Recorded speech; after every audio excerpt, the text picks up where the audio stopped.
अंदर जाओ अंदर जाओ जरा अंदर. त्यांच्या घरात कसं एवढं होतं एवढं.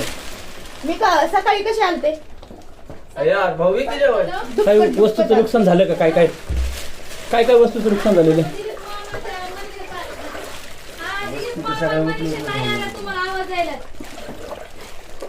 वस्तूचं काय काय नुकसान झालं तुमचं? या बातमी द्यायची.